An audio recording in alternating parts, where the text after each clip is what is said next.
Buenas tardes. Hoy vamos a estar hablando sobre diferentes referentes y elementos importantes dentro de la historia del arte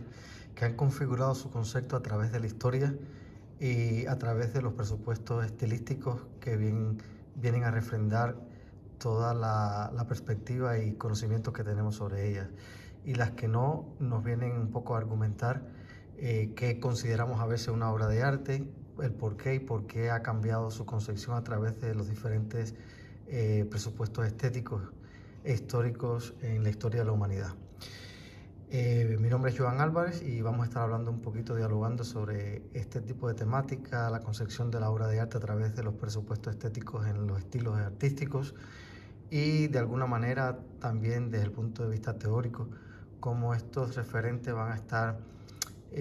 cambiándonos y argumentándonos nuestros diferentes referentes que tenemos acerca de la historia del arte. Les presento de alguna manera algunas de las bibliografías que resultan importantes digamos, en la aprehensión de muchos referentes que tenemos sobre la temática que hoy estaremos hablando. Historia General del Arte, colección Salva, El Arte y el Hombre, tomos 1 y 2, Historia Social de la Literatura y el Arte, Arnold Hauser, Historia del Arte de Pijuán, o sea, los diferentes tomos hasta el tomo 4, Historia del Arte, Enciclopedia Océano. Hay también muchísimas bibliografías que se proponen para entender esta concepción, pero también esta nos viene muy bien para aclararnos sobre esta temática en particular. Quisiera comenzar un poco analizando desde los principios de la historia del arte, desde el Paleolítico Superior, por supuesto, la pintura lítica de la prehistoria,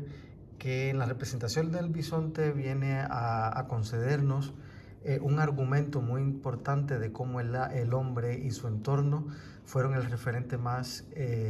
verídico para gestionar esa importancia que el hombre de este momento, nuestros antecesores, concedieron al arte desde su propia evolución tipológica. Esto viene a decir más o menos cómo la función de su propio arte viene a engranar la propia estructura de la ejecución de sus diferentes pinturas, esculturas y tal. 3 elementos importantes a tener en cuenta en esta referencia a la prehistoria, sobre todo en el Paleolítico Superior, es la pintura rupestre y el arte mueble, que estaré referenciando de alguna manera. Es importante tener en cuenta que en la prehistoria esta pintura mural o esta pintura rupestre, como también se la ha llamado, y que hay la Cueva de Altamira en España y Lascaux en Francia, tienen los referentes más importantes o uno de los más importantes sobre esta tipografía. Vamos a ver que esta pintura viene a conceder una concreción no solamente pictórica,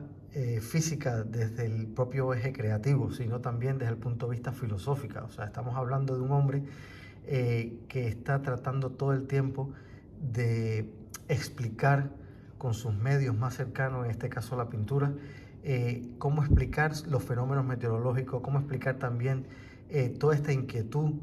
que le sucede a través de los propios cambios climáticos, y también cómo en la caza del propio alimento, que en este caso un bisonte, viene a ejecutar esta propia historia de vida. ¿Qué les quiero decir con esto? Que es importante para ellos hacer una ejecución pictórica, o sea, pintar esta pintura al fresco, esta pintura mural, esta pintura, digamos, para indicar que si se caza este animal va a refrendar también sus propios alimentos y simbólicamente concederlo en un espacio importante dentro de la cueva, en este caso en la parte más agreste, donde no llegue todo el mundo, porque evidentemente es una performance, por decirlo de alguna manera, creativa, para indicar de que este elemento pintado en este espacio importante de la cueva, que no llega a todo el mundo, en parte del techo, donde no llega a todo el mundo, donde es difícil el alcance de otras personas, nos viene a indicar también un presupuesto simbólico para evadirnos de alguna manera de estos males que se acechan, pero también para poner en juicio que cazar un animal, o primero, mejor dicho, colocarlo en esta parte de la cueva pintado de una manera gráfica, totémica e importante, nos va a conceder una gran importancia para luego, posteriormente, cazar este animal que anteriormente lo ejecutamos pintándolo en este mural. De esta manera vamos a llegar por ejemplo, a Grecia, con las ánforas de exequias de la antigua Grecia, como este modo representativo donde se enfoca en el barro, también esta manera creativa de las ánforas, que las ánforas paratenaicas sobre todo, en este caso hubo tres etapas importantes, ya sea la Grecia arcaica, la clásica y la helenística, van a tener una evolución donde, por supuesto, el desarrollo creativo va a ir en crescendo y configurando un universo pictórico y creativo en función de su propia evolución vivencial. En este caso, las ánforas de rojo sobre negro, negro sobre rojo, con diferentes elementos geométricos y figurativos concretados en un mismo espacio, van a configurar escenas, digamos, de memorias, escenas donde la concreción, digamos, sistémica del diálogo, por ejemplo, de las luchas de las diferentes etapas de la antigua Grecia, donde se enfrentaba a diferentes, digamos, tribus que en función estaban también desarrollando un propio arte. Vamos a ver que la Grecia arcaica nos viene a conceder un arte sobre todo enfocado en las diferentes concreciones, digamos, artísticas en función, por ejemplo, si ya sean de las ánforas con pinturas orientalizantes o geométricas, van a ser estos dos estilos los más importantes, vienen a concedernos un tipo o una tipografía artística diferente a lo que vimos anteriormente en el Paleolítico Superior, porque el hombre ha evolucionado y, por supuesto, el hombre ha estado a la altura de lo que ha podido interpretar con sus propias vivencias, y por lo tanto no es lo mismo la concreción de esta ánfora con lo que vimos anteriormente con la pintura del Paleolítico Superior. Es una evolución teniendo en cuenta también la evolución del ser humano y su entorno. De esta manera, para entender la evolución del arte, vamos a ver, por ejemplo, he traído esta imagen de la Gioconda de Da Vinci, donde es una, digamos, una representación de un retrato, digamos, los retratos empiezan a concederle mucha importancia durante el Renacimiento y empiezan a tener un desarrollo tremendo en el Renacimiento, y por lo tanto este retrato de Lisa Geraldini, la esposa de Francesco Giocondo, viene siendo un encargo a Leonardo da Vinci, que fue uno de los grandes artistas del Renacimiento del siglo, digamos, XV, donde va sobre todo la arquitectura, la pintura. Este gran ingenioso artista nos va a proponer diferentes elementos que van a indicar este gran desarrollo que va a tener el Renacimiento, no solamente desde el uso del color, sino también desde el uso de la filosofía y el antropocentrismo, que si bien no se genera precisamente en el Renacimiento, si toman este antropocentrismo y este humanismo para llevarlo a una escala mayor durante el Renacimiento. La Gioconda de Da Vinci nos viene a proponer tanto también una de sus obras cumbre también como el cuadro de la Sagrada Familia, y precisamente en el tema de la perspectiva, sobre todo el difuminato, que es una técnica muy importante en Leonardo da Vinci, en el cuadro de la Gioconda particularmente, que es este traslado de diferentes elementos que hay en el fondo que se van dilucidando de manera para lograr perspectiva y movimiento. Nos viene a conceder por primera vez esta idea de profundidad que, a la vez del esfumato, esta técnica tan importante, o difuminato en italiano, viene a proporcionarle una perspectiva a la obra de arte. Por lo tanto, este enigma que procede prácticamente de la Gioconda, que es una de la pintura más importante en la historia del arte, datos concedidos por investigadores e historiadores del arte, vamos a ver que nos va a indicar no solamente esta técnica del difuminato, que proporciona la perspectiva en otra dimensión, sino también ese enigma que, a través de la perspectiva, digamos, aérea y lineal, nos viene a indicar los diferentes puntos de fuga que desde la propia pintura van a conceder a que el espectador interprete o reinterprete este enigma de este retratado, o de esta retratada en mejor caso.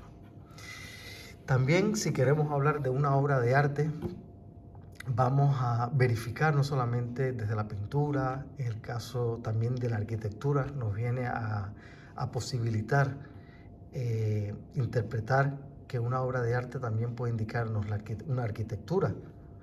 La Torre de Eiffel en la arquitectura ferrovítrea del siglo XIX viene a ser una de las obras cumbre de esta arquitectura del siglo XIX, la arquitectura ferrovítrea. En este caso, la Torre Eiffel viene a ser la obra premiada, la obra arquitectónica premiada en la exposición de 1897, y viene a proponernos en este momento. La Torre Eiffel fue un escándalo, digamos, en esta época, porque estuvo en la crítica, en el ojo de mira de muchos de los críticos que en el siglo XIX, a finales del siglo XIX, estaban proponiendo, digamos, desde todo el desarrollo de la ilustración del siglo XVIII hasta el neoclasicismo, inspirado en los presupuestos estilísticos y del Renacimiento y de Grecia y Roma, o sea, el clasicismo, tenían otra manera de concebir la arquitectura. Y esta nueva tipología de la arquitectura ferrovítrea viene a indicarnos una evolución del modernismo que en España y Francia, bueno, en Inglaterra, con la Revolución Industrial, viene a proponernos una novedad desde el uso del hierro forjado y desde la cristalería, para proponernos una nueva diversidad desde la arquitectura. Por eso planteamos que también la arquitectura es una manera de concedernos y de explicarnos de que el arte es diverso y heterogéneo en toda su funcionalidad. Quería proponerles también esta obra de Chagall, El cumpleaños, donde desde este surrealismo muy propio de Chagall nos viene a conceder una propuesta que desde las vanguardias artísticas del siglo XX proponen una manera de entender el arte desde una propuesta más, digamos, no tanto más física, sino más espiritual y más prestada hacia la ilusión, hacia lo onírico, el sueño, a través de muchos elementos presentados en una obra, no solamente la configuración de la composición de su propia pintura, sino lo que se reinterpreta también a través de la propia simbología, como las flores, los platos, esa idea de que esta pareja está vinculándose hacia una realidad otra, o sea, una dimensión que no es la física, y por lo tanto vamos a ver cómo desde el surrealismo nos viene a proponer una configuración otra de la propia historia del arte. Si hablamos en este sentido, por ejemplo, si hablamos del body art, que es una manera de conceder hacia el arte del cuerpo, este tipo de representación nos viene a proponer desde los años 60 una manera de concederle al arte una escapatoria. Digamos que Europa, muchos artistas de Europa durante la Primera y Segunda Guerra Mundial trasladan la hegemonía del arte, o sea, la capitalidad del arte desde Europa, lo trasladan a Estados Unidos, sobre todo Nueva York. ¿Por qué? Porque es una Europa que está devastada en la guerra, y por lo tanto sus artistas todos han escapado de este terror que es la guerra, y han llegado hacia la nueva capital del arte, que viene siendo Nueva York. ¿Y que llevan hacia Nueva York? Llevan sus experiencias artísticas, una nueva concepción del arte, y esto de alguna manera lo es el body art también. El body art es una manera de plasmar a través del cuerpo diferentes referentes, con una nueva concepción del arte, diferentes simbologías, diferentes experiencias vivenciales, diferentes perspectivas de cómo entender el arte ante la propia circunstancia del hombre. Por lo tanto, ¿qué tienen de común todas estas imágenes? Por supuesto que todas son obras de arte visto desde dimensiones diferentes a través de la evolución de la historia de la humanidad, a través de la evolución de esta propia historia del hombre y su propia ejecución y de cómo entendió su propio arte. ¿Y qué es para usted el arte? Pues supongo que a la vez de la propia concepción sea este reflejo superior de la conciencia social, y además de un reflejo subjetivo especial de la realidad, que se expresa a través de imágenes artísticas materializadas en un soporte y por ende en un fenómeno contextualizado y socioclasista. Por lo tanto, esto quiere decir que el arte ha estado sujeto, supeditado de alguna manera, a la nueva experiencia del hombre ante su contexto histórico, y esto es importante tener en cuenta. Por lo tanto, los componentes de la cultura artística vamos a determinar y terminar en esta parte, que es la creación artística. ¿Qué cosa es? Pues el artista, la realidad y la obra, que viene siendo el colofón o digamos la plataforma para entender esta relación entre el artista y la realidad y su concreción, que es la obra de arte. La percepción artística, por supuesto, está conjetada entre la obra y el público. Si no existe una obra y una relación con el público, por supuesto que la percepción no puede darse en esa propia dimensión. La instrucción artística es sumamente importante para colocar esa socialización y el conocimiento artístico, por supuesto. Si no hay una socialización, digamos, una comunicación, una manera de proyectar el arte, pues por lo tanto el conocimiento artístico no se va a ver de esta misma manera. Vamos a terminar hoy acá para que más o menos hayan retenido este tipo de concepto de cómo entender una obra de arte, y nos vemos en un próximo diálogo o conversatorio sobre esta temática. Que tengan buenas tardes.